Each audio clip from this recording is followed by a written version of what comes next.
we have not met before, and I'm the youth pastor here at Werbs, so I've been working here for a few years, and it's so exciting to be here with you this morning. I think it's going to be an amazing day. This is a big day for us as a church family, and if you're a visitor, it's so good to have you with us. And we are kind of in the middle of a series on prayer at the moment, and prayer is kind of a huge part of what we do, who we are as Christians, and we're in this series learning more about prayer and how we can pray. And I would love to just share a passage with you to begin, and then I'm going to actually interview a couple of people because I thought it would be fun. So I'm going to read from Luke 18. This is the parable of the persistent widow. It will come up hopefully on the screens for you. Oh, you can see us. That's sad. If not, find it in your Bibles. Luke 18, it says this. Then Jesus told his disciples a parable to show them that they should always pray and not give up. He said, in a certain town there was a judge who neither feared God nor cared what people thought. And there was a widow in that town who kept coming to him with the plea, grant me justice against my adversary. For some time he refused, but finally he said to himself, even though I don't fear God or care what people think, yet because this widow keeps bothering me, I will see that she gets justice so that she won't eventually come and attack me. And the Lord said, listen to what the unjust judge says. And will not God bring about justice for his chosen ones who cry out to him day and night? Will he keep putting them off? I tell you, he will see that they get justice and quickly. However, when the Son of Man comes, will he find faith on the earth? And the final part of that passage just really struck me. It says, when the Son of Man comes, which is Jesus, when he comes again, will he find faith on the earth? And I think so often in our prayer lives, we can become a bit kind of apathetic. We can become a bit like, well, I've prayed loads of times. Maybe I've prayed once or twice. I'm not really sure if it works. I'm not really sure like what this all means. Will he find us like that in kind of a state of, we've dulled down our faith a bit because we're not really sure what the power of prayer actually is? Or will he find us as people full of faith? And I don't know about you, I don't know where you are on your journey, but for me, I know that that is how I want to be. I want to be someone that is full of faith. And so we're going to talk a bit about prayer, and we're actually going to hear some stories of answered prayer because I find that so encouraging. And the reason is, I was listening to a podcast recently. It's called the Awaken Network podcast. Is that right, Anna? I'm looking at Anna because Anna is the biggest fan of this podcast. And she's actually been banging on at us as staff to listen to it for quite a long time. And I just had ignored her, basically, guys. And a few weeks ago, I listened to it. And this one episode I was listening to was talking about the fact that we need to have a burning biblical conviction that we must pray. That sounds cool, doesn't it? A burning biblical conviction that we must pray. And they were talking about the fact that actually, as humans, we all have assumptions about life and about the world, and those assumptions shape our convictions and the things that we do and the ways that we live. And so lots of us, we have an assumption maybe that actually we can kind of do what we want in life, and God's there, and maybe he's a nice part of our life. Maybe we don't know him, and that affects how we live. But if we have the assumption that God rules everything, God made everything, he created us, and we can do nothing without him, and actually he is for us, then that will shape our convictions. That will give us this burning biblical conviction that actually we must pray. It can't be an afterthought. It can't be an option. It is our only option. And that just really struck me, and so I wanted to share that with you this morning. And I think that one of the ways that we can build this conviction is to pray. We can ask God to help us to build that conviction, to say sorry for when we've maybe got a bit disillusioned. Maybe we've had a prayer that's not been answered and we thought, oh, I'm not really sure if this works. I'm not really sure if I'm going to give it a go again. Or we've been like in this secular world that tells us, you don't really need God, you can live on your own. And so we can say sorry to God for when we've been like that. And I know I have, and I'm sure we all have had moments like that. And we can ask him to help us build this conviction. But the other way is, I love hearing people's stories. And I think stories are so powerful. I once heard someone say that other people's stories opens up God's story to us. And in the Bible it says, in Psalm 145 verse 4, it's a really famous verse, it says, one generation commends your works to another, they tell of your mighty acts. And so I wanted to invite Illyria and Shelby this morning because these are two amazing, amazing women who I know have great stories of when God has answered their prayers. And so I just thought, wouldn't it be cool if we could hear some of these stories to help us build that faith, to help us build that conviction? And so I'm going to ask them a couple of questions, and hopefully we can get to know them a bit more. So Illyria, I'm going to hand over to you first. So would you tell us a story of when God has answered your prayers? Right. When Emily first asked me, I started to think, and I had a wonderful time of just remembering so many answers to prayer and so many things that God had done over the years that I thought, heck, what am I going to choose? So I just said, I WhatsApped Emily and said, right, Emily, help, what do I choose? So she popped over. And just before she arrived, I read this verse. It's Psalm 100, verse 5. For the Lord is good, and his love endures forever. His faithfulness continues through all generations. And that, I feel, is my story. You know, I've been a Christian for many years, and Emily helped me to choose what to say. So if you don't like it, blame Emily. No one knows what goes on behind closed doors. I was brought up in a family where my dad was a deacon. He was a lay preacher. He went around it was Welsh, Baptist chapel, so everything was done through the medium of Welsh. And he went around different chapels preaching. But what he said on a Sunday and the way he behaved when he was outside was totally different to what we experienced in the home. And I was very scared of my dad, really scared of him. Because one minute he'd be lovely and then he would just flip for no reason whatsoever. When Keith and I got married on our wedding day, he decided last minute that he wasn't going to give the father of the bride speech. So my father-in-law gave the speech, and it was beautiful. He's such a lovely man. Unfortunately, we lost him 5 weeks later, but I'm so thankful, and I still remember that speech. My dad would hardly come and visit us when we lived, because we lived in England. I've married an Englishman. That's probably why he wouldn't give the speech. He would hardly come and visit us. My mum would come up, and my dad wouldn't. When we went down to Wales to visit, he would keep away from us as much as possible, from both Keith and myself. Then 32 years ago, my sister phoned me to say that my dad was terminally ill in hospital. And I was really worried as to where he would go. Was he a Christian? What would happen to him when he died? And I started to pray, and really pray. I prayed. I wrote letters to him. I included verses of scripture. I went down on my own every weekend while Keith stayed at home with our children.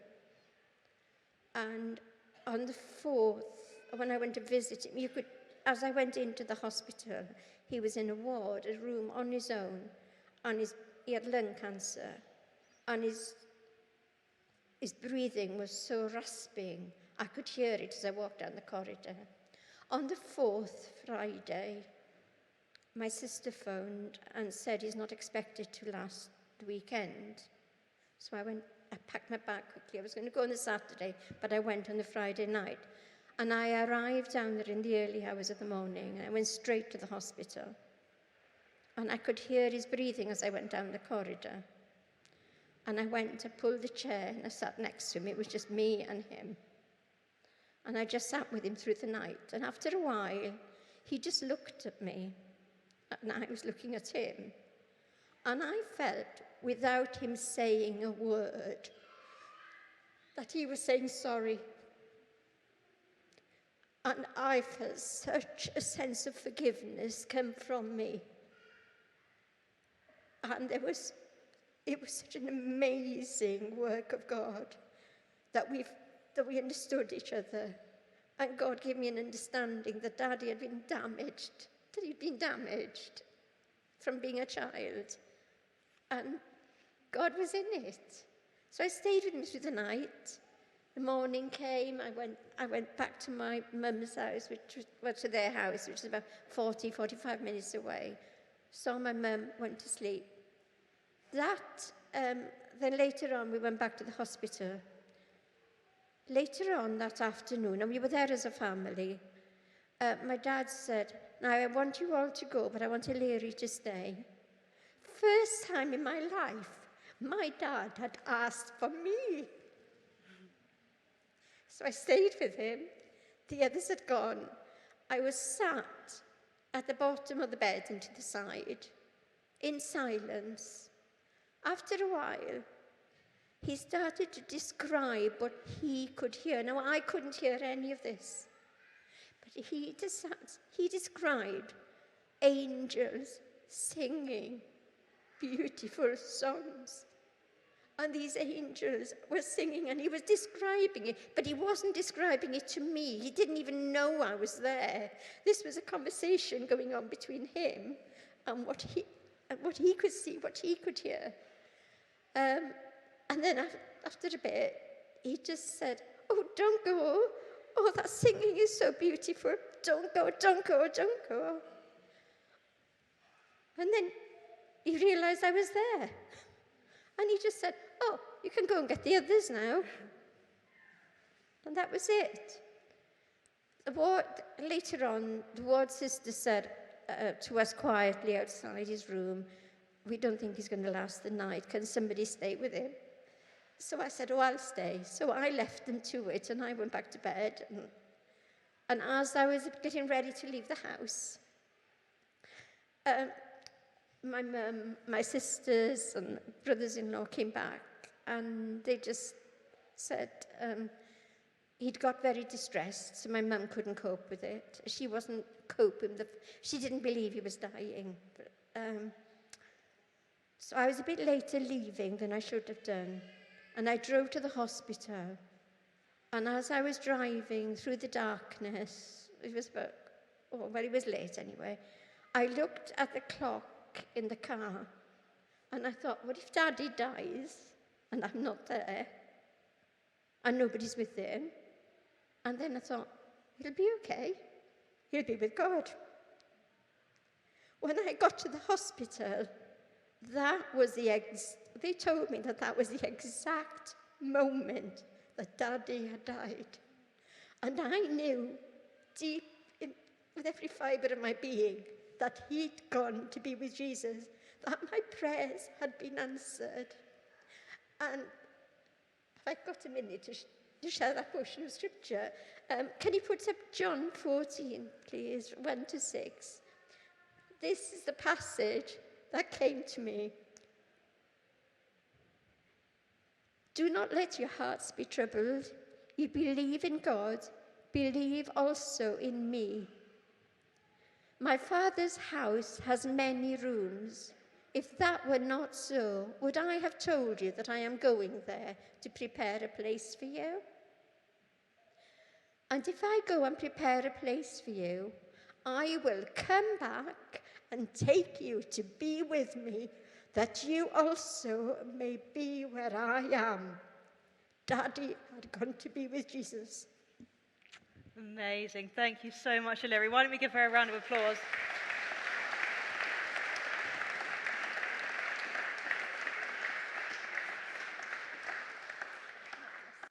Thank you, Hilary. What an amazing story. Thank you so much for sharing that. And Shelby. Yes, hello. Why don't you tell us your story?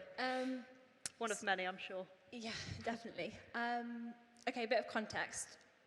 I, probably from about the age of 10 to about 18, I think I'd struggled a lot with my self-image and how I looked, and it was very difficult a lot of the time, looking in the mirror and just not feeling comfortable in what you see and not being happy at what's looking back at me. And I think that had come from a lot of bullying, and whilst I was at primary school, and it carried on a little bit into secondary, and it was really not a great time. And yeah, I just did not like how I looked. And there was times where I was like completely fine, and I'd have weeks of being good, and then there'd just be awful weeks of just really hating myself, and it's not nice. I wouldn't wish it on anybody, but yeah, it's just, and you can't almost escape it because it's who you are. Like you've only got one body, and but there's so many times I had wished that I could just be somebody else, which was probably why I wore the things I wore, did myself the way I, with hair and makeup and that kind of stuff to mask what I looked like, and I'd probably struggled with that for quite a while. And then I was just one day I was just lying in my bed. I think it was the weekend, and I'd had a really bad week of just absolutely hating what I looked like. There's no other way to describe it other than that, really. And I think I'd just almost given up. I thought I'm just going to feel like this about myself for the rest of my life, and it's just going to be something that I'd have to deal with. And I think I remembered something, a verse from the Bible, and I just thought, well, why not? And it's, I don't know where exactly it is, and I'm definitely paraphrasing, but it's about giving me the eyes and seeing yourself the way God sees you. And so I think I just prayed that, lying on my bed. I thought, right, God, here we go. It's almost like last chance. And I just said, God, would you give me the eyes to see myself the way that you see me? And then I just began to cry, and I thought, oh, that's strange. And I got up, and I ran into my mum's bedroom. She had one of those, floor-length mirrors, which I hated before. And then I just stood there, and I literally just burst out in tears. And it was, I think I couldn't describe it other than just having heavenly eyes at that point, and just seeing how God saw me, and seeing through the lies that people had told and spoken over me about how I looked, and even the lies that I told myself, really. And I think that was the first time that I was like, whoa, like I just got to breathe. And I was so happy I FaceTimed Isaac. I was like, oh my gosh. I was like, look what God's done. And I was so excited. And then, so from that point on, I just, I wouldn't say I struggle with it at all now. And obviously you have times where you think, oh, I look awful in that, but that's my own decisions because I put myself in that. But I think the self-hatred and just not being comfortable in my own skin had just completely gone. Struggles with eating and struggles with eating and what I look like, just completely gone in that moment. And sometimes prayer and answered prayer happens like that. You lie on your bed and you pray and you wake up and God's done it for you and it's a miracle. But then other times you pray and it's a bit more of a slow, but both are good anyway. Amazing. Why don't we give Shelby a round of applause?